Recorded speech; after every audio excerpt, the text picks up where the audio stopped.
Good night, humanitarian.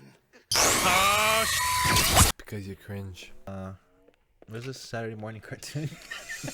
How to figure your own series? Because I have things to do. Right, happy January 3rd, 2022. That's time of recording. And we just saw Fullmetal Alchemist Brotherhood. We just saw episode 4 and Alchemist's Anguish. What did you think? It was pretty solid, and I am curious where it goes from there. This is considered one of the manga's high points. Manga? Manga, anime, you know. Okay. That was a pretty dark story. I mean, duh. I mean, I didn't really expect that. I just assumed he was hiding something like he murdered his wife or something. I guess it was partially right. I didn't think there were any human forces. Yeah, partially. And then what's the word again? But making his own daughter that's kinda Ava territory. Well, because I did not expect that. Because they made it like, they tried to make it like, it's so happy and cheerful like during the episode, but then bam, it goes back to darkness. yeah. Human nature. We'll talk more about the human nature part off. But yeah, that's human nature. But yeah, what's the word again? Like there's actually signs like in his character, like how he was speaking very, well, cautiously. Like he was speaking like someone was hiding something, like a murder. Yeah. Like there was a lot of signs, and how he only cared about one thing and one thing only. I like to eat ass. Little ass, big ass, bald ass, hairy ass. You name it, I'll eat it. It is what it is. More than his actual, wife, kids, doggo. So when I first saw this, you were pretty small. But what I think is funny is how, as I was watching it right now, I was thinking how much it correlates, or it's kind of, warned you about how people are today. Like, it's a very dark story, but you don't know this, but there's lots of similarities with things that people do online. Like actual murders? No, well, yeah, that too, but not the murder part, but how he, like you said, he wanted one thing. He wanted to remain state alchemist, which is basically he wanted to have money. He wanted to have access. Yeah, he also wanted to, I guess, feel wanted or something. Well, they heap praise on him because he was supposed to be the Chimera expert, and the government says, "Hey, he's the best guy for this." Exactly. So so think of in modern times in our world, if someone did that to you, what type of praise would you get from people? Well, you would probably get a bunch of praise for making something so, So through all that, exactly. So if you contrast that with people, like say just YouTubers who get fame, and you hear of all of the stories that they come out now, all of the people like that one YouTubers are pedophiles. yeah, like Minilad. There's so many, bro. There's so many. I was trying to not to say it for the algorithm, but yeah. Bruh. But yes, basically, true. You can just censor the word. I'm not going to. But yeah, that was the thing that I was trying to get at. It shows you. It was just like it was a lot of parallels for me and reality as I was watching it, and just how like there's a bunch of that overarching desire. I mean, we've seen it for a long time. It drives people to do crazy things. But what I like is that this was really, really, really dark. I'm already $3 million in debt thanks to you, so bring her out. You can't interrupt the process now! Open it. It's her only chance! This is my equipment, mine. I have every legal right to use it or not use it as I see fit. Where's our reality with it? I guess you can say that. I mean, not a bit, actually a lot, but they keep it happy here. It's 2022. Well, it could be a worse year than both years. I mean, we don't know how it's gonna go yet. Yeah, but that was awesome. I hadn't seen that episode in a long time, and it was better than I even remember, dude. That hit like a mother. And the music is Well, it amplifies it even more. When they switch to the rain and you see the rain falling, it's like Yeah, oh, too, and or during the beginning, like when you do the recap, the mysterious theme. what do you think about Scar? Scar, he seems interesting, like he's hunting down every corrupt state alchemist. What do you think about the State Alchemist? Now that they're revealing a little bit more of the world, what do you think about the State Alchemist? How do you see them? Well, I assume they're gonna be like most policemen, be greedy. Let's be honest. Okay. Like I think you'll like it. I think you'll enjoy the character Kimberly when you get to that part. Kimberly. You'll see. I think you'll like his character when they get to him. They don't get to him till like way later.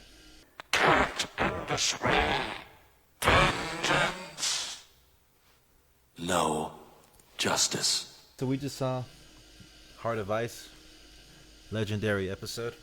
Iconic. There is a second Mr. Freeze episode, which is the last time he shows up in the series. That episode, to me, I feel that is actually the better episode. Like how he frees himself and then die. Yeah, I saw that one. Yeah, I think that one's better. Yeah, I kind of agree with you, but I prefer the Arkham Origins version of this episode. There's no Arkham Origins version. It's just this. The game Arkham Origins was mid-story more. Like I said, you're seeing it in reverse.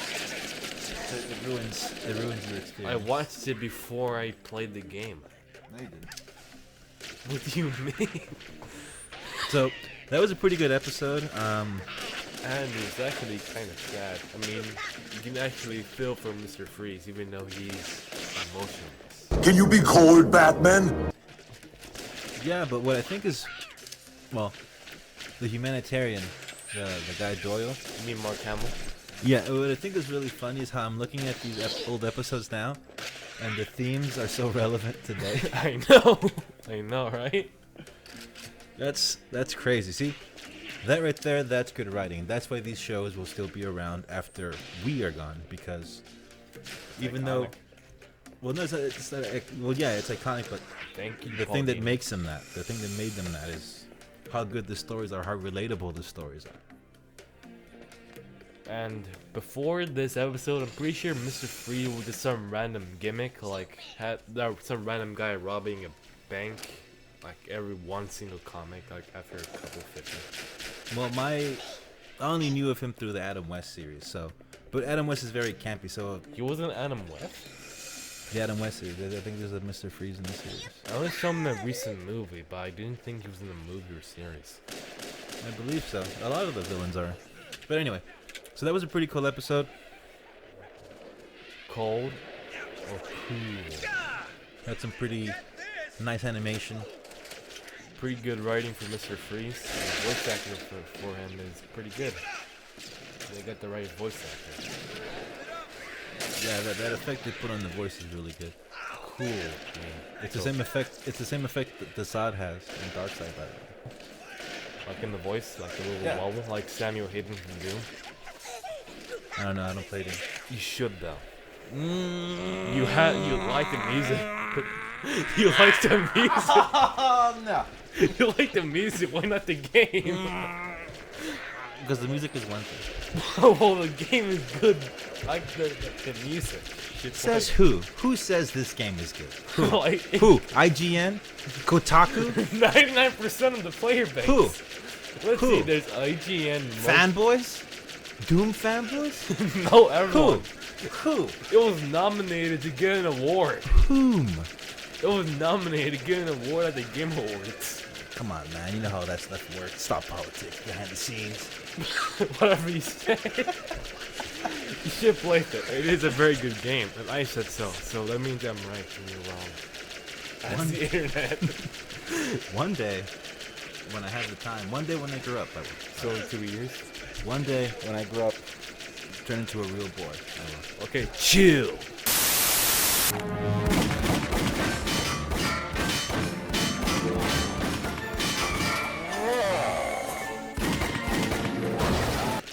It's good, but very bizarre.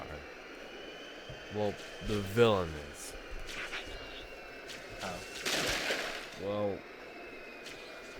Well, he's just I don't think he's the right villain for Superman. You know what I mean? Okay, so this was episode 4, Fun and Games. Yes, what I thought when I first saw this episode What? was, oh, they're ripping off the ventriloquist from the Batman show. Or And they just did the little Goosebumps. spin. Or Goosebumps. The show. I was like, oh, they're just ripping off the idea and just kind of changing it up a little bit. Yeah, I definitely saw that, but in my opinion, it doesn't really fit well for Superman, because in reality, Superman can just whoop his socks down.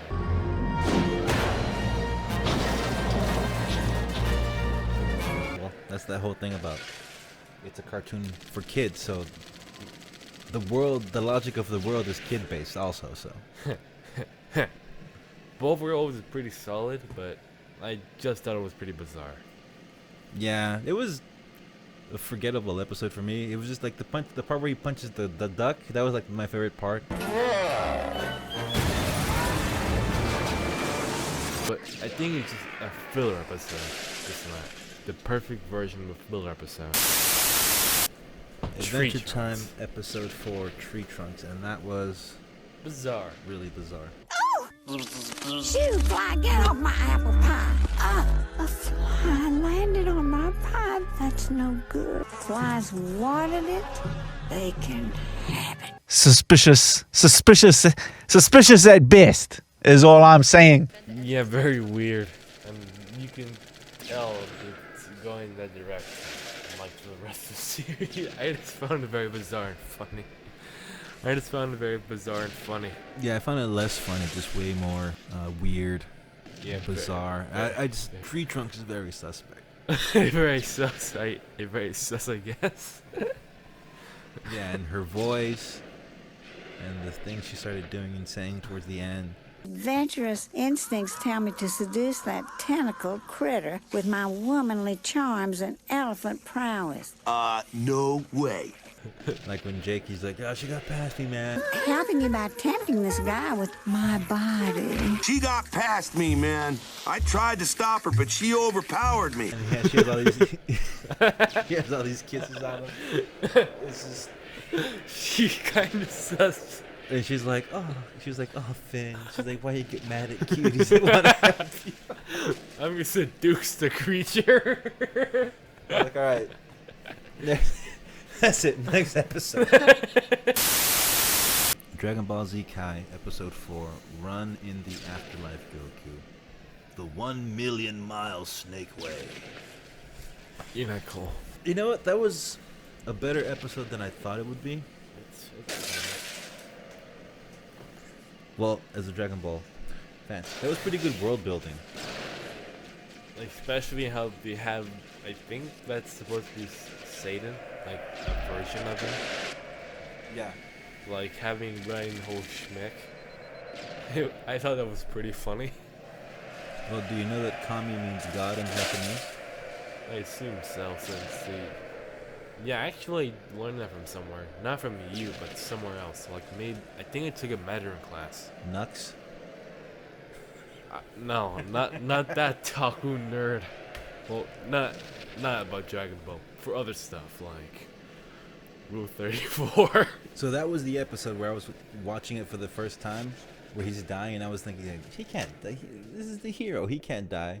Well, did you know Dragon Balls exist? No, like I said, that was the first time watching. When I saw it for the first time, and I saw this episode after Goku dies, I was like, what? What's going on? The hero can't die. So you didn't watch the original series before this? You're not a true Dragon Ball fan. Why? Because you didn't watch the original. That was the original. When? When it was on TV. That was an okay episode. It was filler. It was okay world building. All right, next one. So we just saw Gravity Falls, episode 2, Legend of the Gobblewonker. It started off slow, ended good. The middle part was the strongest part. I still have to say this, even though this is streamed, this is probably, out of all the shows we're watching, this is probably the best animated show out of all of them. Really? Yeah. I think probably the most modern also, but my statement stands. The amount of money that Disney put into the show while creating it for only 2 seasons is... Like at the end, right there they were swimming, the water. Yeah. Exactly. They put all of that just into like the water ripples at the end of the shot for the end of the episode. They didn't even have to do that. They could have just made the wake be like a V, and that would have been it. But they animated way more stuff into it. And the jokes are pretty funny too. Like, Pop, I just realized that I love you. Oh, come on! Boo! Boo! Easy, easy. The camera gag was funny. I don't think anyone loves him, Papa. That gave me a good laugh. Mabel was funny. And then, This was funny. and then throwing cameras. The old this is the crazy guy. Mr. McGucket. Yeah, all that stuff was. He says, it all seems a bit contrived when you think about it, but I'm old man McGucket. This is the blind nigga samurai. What's good, nigga? What's really good? It's oppressive. It hurts my nose. Right,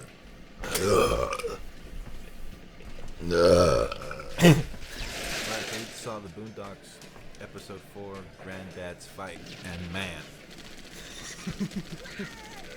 Oh that was something else. god. My favorite character was the blind guy. Parked in my space. That's like calling 1-800 collect an ass whooping. And no, that ain't no toll-free call, partner. I never saw this show when it came out. I'm watching it right now for the first time. But seeing how I remember when the show was like popular, but seeing that this was like one of those shows from the 2000s that really hit and that everyone was watching, it explains a lot about the generation that came after. It's so true nowadays. Getting run over by me is as close to an honorable death as most of these people gonna get. Some days, I'm quite the humanitarian. I think I hit a wheelchair on the way over here. I mean, it was a crazy episode because it speaks on cultural stuff, society stuff, And comedy stuff, true stuff. yeah. It's just very... The writing is crazy. And the jokes hit hard. The jokes are funny. The chair thing. Riley just threw the chair at the end. I go, I'm angry. I'm angry. And the crowd was like shocked since they expected the blanket to whoop the old guy's butt and like, hey, I want my money back. That was something. when he's training, that was just crazy. That was... And how the blanket was built to be some kind of superhero, but turned out just to be an old blind man. You better have insurance. Nigga, you better have insurance. Ass whooping insurance. Oh man, that show was crazy. Well, okay, so since you're in school now, and it's like they tell you, school now is pretty much like, I think if you told them you watch this show, they'd be like, oh, we're gonna kick you out or something. So what do you think about a show like this existing in the current super woke times? It wouldn't exist. No, but it the would get fact that- canceled immediately. No, but the fact that the show does exist and you can watch it whenever you want. Hallelujah. I'm surprised it didn't pull off the thing. I guess. Is this show like do kids in your class watch this show? Have they seen this show? I'm pretty sure they don't know what a Boondocks is. Damn. If they did, they'll probably be like, hey, that's offensive because they said the N-word a lot. Something like that, yeah. This show pushes the limits on stuff. I know, it's basically like South Park with the level of how Yeah, they it's don't kind of really it's kind of care. like an urban, like a more like just black culture South Park, right? Kind of. Yeah, more black culture South Park. Well, yeah, that's the main focus, but like the way they do stuff is kind of South Parkish, right? The way they go over the top. A mix between South Park and Family Guy a little bit. Like how they just don't care, they just do do it. Oh, this was a good one. This was fun. It's crazy how they let this be on the air, especially. Well, it was Adult Swim, so. Yeah, but I'm pretty sure they won't let this be on the air. Even Well, if they it bleep wasn't. out. They bleep out all the cuss words in Adult Swim. Right. Well, like this was a really fun one to record. So next time, enjoy the nerd shit. We out.